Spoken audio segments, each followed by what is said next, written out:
ব্রাজিলের জন্য সুখবর, ব্রাজিল ফিফা র্যাঙ্কিংয়ে আরও এক ধাপ এগিয়ে গেল।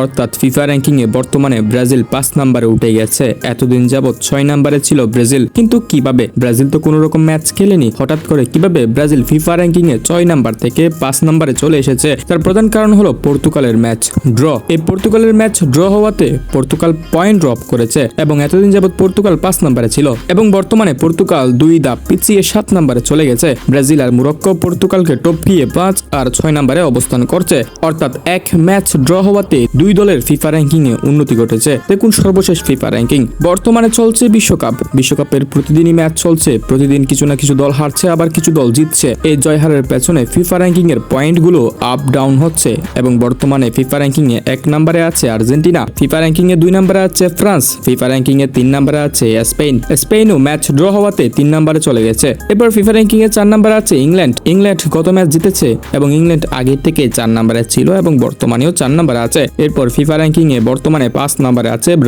ব্রাজিলের পয়েন্ট ঠিক আগের মতোই 1765.34। তবে ফিফা র্যাঙ্কিং এ 6 নম্বরে আছে মরক্কো, তাদের পয়েন্ট 1755.62। এরপর ফিফা র্যাঙ্কিং এ 7 নম্বরে চলে গেছে পর্তুগাল। এক ম্যাচ ড্র হওয়াতে পয়েন্ট ড্রপ হয়ে গেছে পর্তুগালের। বর্তমানে পর্তুগালের পয়েন্ট 1755.09, যার কারণে বর্তমানে ফিফা র্যাঙ্কিং এ 7 নম্বরে অবস্থান করছে রোনালদোর পর্তুগাল। এরপর ফিফা র্যাঙ্কিং এ 8 নম্বরে আছে নেদারল্যান্ড। এটাই হলো এখন পর্যন্ত সর্বশেষ র্যাঙ্কিং।